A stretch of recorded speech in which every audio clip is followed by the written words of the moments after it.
Առաջիկայում հարգելի բարեկամներ մանդատները կվերցնեն, կգնան երթումները կկարտան ազգային ժողովում, անպայման երթումները կխախտեն, նրանց մի մասը արդեն երթումը խախտել է, և նաև երթումները խախտածների մեծ մասը զինվորական ծառայությունից խուսափել են, մի խոսքով այս մարդիկ կգնան, մանդատները կվերցնեն, երթումները կկարտան, երթումները կխախտեն, կդառնան ուխտադրուժ ստահակներ և պարլամենտում կսկսեն արհեստական լարվածություն առաջացնել, արհեստական լարվածություն ստեղծել, իմիտացիա ստեղծել, զոհի կերպարների մեջ մտնել, իբրև թե մենք պայքարում ենք պետության, ժողովրդի, ազգի համար։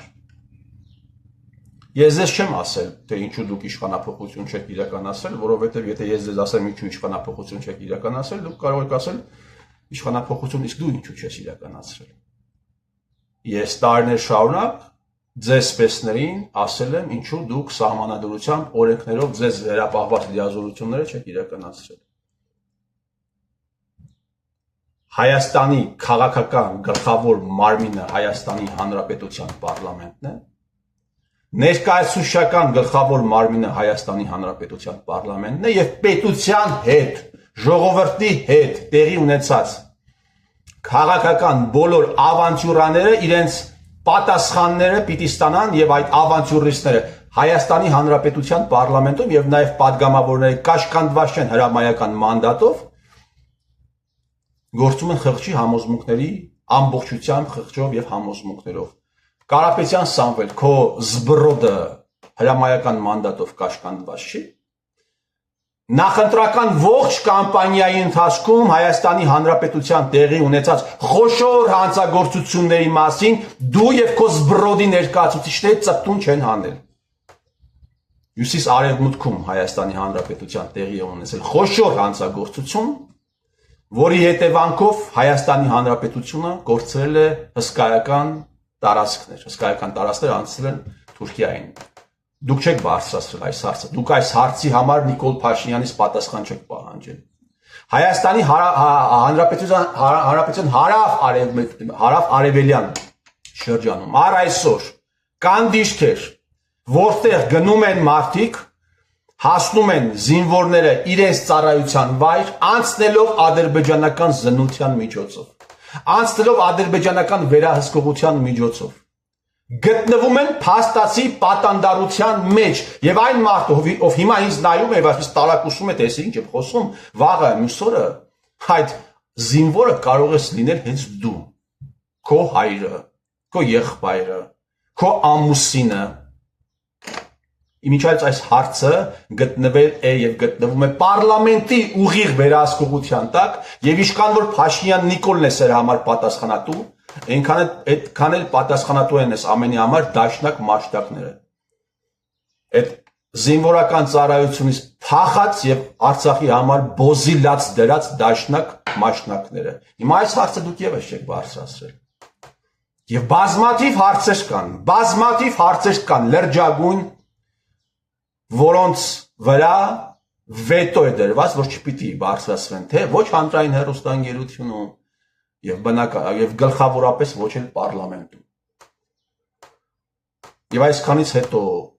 դուք ինչ պիտի պատասխանեք։ Դուք ինչ պիտի պատասխանեք այ կոլաբորանտ ստահակներ։ Ձեզ թվում է լավ ոստիկան, վատ ոստիկան խաղը հա շարունակվելու է։ Ադրբեջանի ղեկավարությունը հայտարարեց հարգելի բարեկամներ, որ համաձայնեցված է, արդեն համաձայնեցված է։ Իմիջիայլ ցանկացած բառի, ցանկացած տառի համար ես սա ասում եմ բոլորին։ Ես պատասխանատվություն եմ կրում։ Եթե բազմաթիվ անգամներ եմ ձերբակալվել և ոստիկաններին կամ ինձ հետ զրուցած այլ մարմինների ներկայացուցիչներին, այլ կուսակցականներին ասել եմ, եթե որևէ հարցում դուք գաք ապացուցեք, որ ես սխալ եմ, ես ներողություն եմ խնդրելու, ելնելու եմ ներողություն խնդրում, իսկ եթե պարզվեց, որ միտում է եղել այդ ամենի մեջ, ես իմ հրապարակային գործունեությունը դադարեցնում եմ։ Ադրբեջանի ղեկավարությունը հայտարարեց, հարգելի բարեկամներ, որ համաձայնեցրել են Հայաստանի հետ խաղաղության պայմանագրի վերջնական տեքստը, բայց դրա համար պետք է, որ Հայաստանը հրաժարվի տարածքային պրետենզիաներից, ասել կուզեն, պիտի սահմանադրության մեջ փոփոխություններ տեղի ունենան։ Եվ ինչ է տեղի ունենալու ապագայում Հայաստանում, այս ամենի ֆոնին ստեղծվելու է լարվածություն, ստեղծելու են այոյի ճամբար, ոչի ճամբար, Սերժիկը այդպես է գործում։ Դաշնակ մաշնակներն ասում են, մենք ջենտլմենական պայմանավորվածություն ունենք, ասում է բանի հետ, որ այս հարցերը պիտի չքննարկենք, ու դաշնակ մաշնակները գիտեք, այն ուժերի ներկայացուցիչներն են, խոսքը վերաբերում են ոչ միայն այդ կուսակցությանը, ովքեր ուռա հայրենասիրական լոզունգներով փող են աշխատում, մարդկանց են մոլորեցնում, եթե պիտի ինչ-որ հարցեր քննարկելու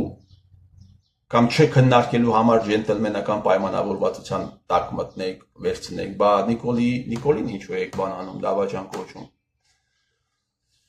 Մի խոսքով հանձնաժողովի ղեկավարներ պիտի ընտրեն, հանձնաժողովի նախագահներ պիտի ընտրեն, մի հատ էլ այդտեղ պիտի լարվածություններ ստեղծեն, պիտի ստեղծեն իմիտացիա, իբրև թե իրենք պայքարում են Նիկոլ Փաշինյանի դեմ։ Բայց իրականում հենց պետությունն է, իշխանությունն է իրենց ասելու, այս հարցը կբարձրացնես, այս հարցը չես բարձրացնի։ Այս թեմայի մասին կխոսես, այս թեմայի մասին չես խոսի։ Վերջերս ինձ մի տեսանյութ տվեցին, որ ցույց տվեցին, որտեղ պետական պահպանության ծառայության տնօրենի տեղակալն է ելույթ ունենում եւ իրեն հարց է տալիս մի դաշնակ եւ տպավորություն է ուղղակի ստեղծվում, ու այդ հարցը պայմանավորված է, որովհետեւ այդ մարդը հարցին պատասխանելու ընթացքում օգտվում է շպարգալկայից։ Տպավորություն է ստեղծվում, որ պայմանավորված հարց էր։ Բայց այն, որ դաշնակները եւ ողջ նախընտրանկալ կամպանիայի ընթացքում այդ ուժեղ Հայաստան կուսակցության դաշինքի ներկայացուցիչները հստակ չեն խոսել կոնկրետ որոշակի հարցերի վերաբերյալ, դա փաստ է։ Եվ դուք չեք կարող կոչվել ընդդիմություն, որովհետեւ դուք, խոսքը վերաբերում է Ջոջեին, դուք վաճառված ստահակներ եք։ Սամվել Կարապետյան, դու չես կարող լինել ընդդիմություն։ Փաշինյան Նիկոլը 30 միլիոն դոլարի լավություն է արել քեզ։ Դու ինչ ընդդիմություն։ Նիկոլ Փաշինյանին հաղթելու համար նախ պիտի Նիկոլ Փաշինյանին հաղթես խոսքով։ Դու սկի խոսել չգիտես։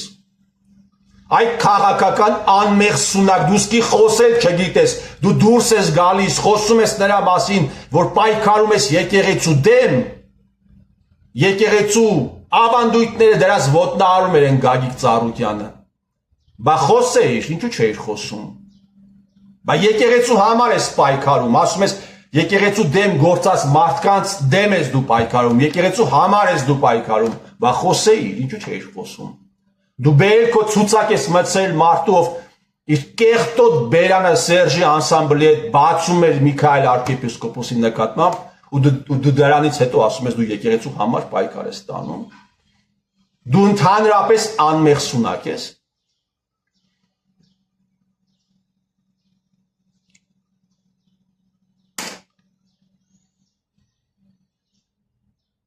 2024 թվականին Ադրբեջանի ղեկավարությունը հայտարարեց, որ հարցազրույց է վերցրել Արայիկ Հարությունյանից։ Որոշ մարդիկ իրենց ղեկավարությունից դրա մասին խոսեցին, նաև գլխավորապես դրա մասին խոսում էին ադրբեջանական լրատվականները։ Մարտի 4-ին 5-ին հայտարարեցին Telegram ալիքները եւ նաև ասացին, որ այդ անոնսից հետո ասացին, որ հրապարակելու են հարցազրույցը մարտի վերջ, բայց հարցազրույցը չհրապարակվեց։ Ինչի դիմաց Աղվան Վարդանյան, այս հարցը ով պիտի բարձրացնի։ Այս հարցը Նիկոլինով պիտի տա, ինչի դիմաց։ Իմիջիայլոց այդ ընթացքում Նիկոլ Փաշինյանը մերելտուն հարցնիկտուն ասում էր, որ արցախցիների նկատմամբ բանտում գտնվող պսիխոտրոպ նյութեր են կիրառում։ Սա Նիկոլ Փաշինյանը հայտարարում էր նրա համար, մինչև այդ ամենին միացավ նաև Սերժը, ով սկսեց մեղադրել, չգիտեմ ինչի, Արցախի նախկին ռազմաքաղաքական ղեկավարությանը, թուլամորթության մեջ։ Իմիջայից նաև Telegram ալիքները, նույն դաշտում գործող Telegram ալիքները հայտարարում էին, որ խոսքի գնում հարցազրույցի մեջ Գյանջայի ռմբակոծություններին այն մարդկանց, ովքեր տվել են այդ հրամանը,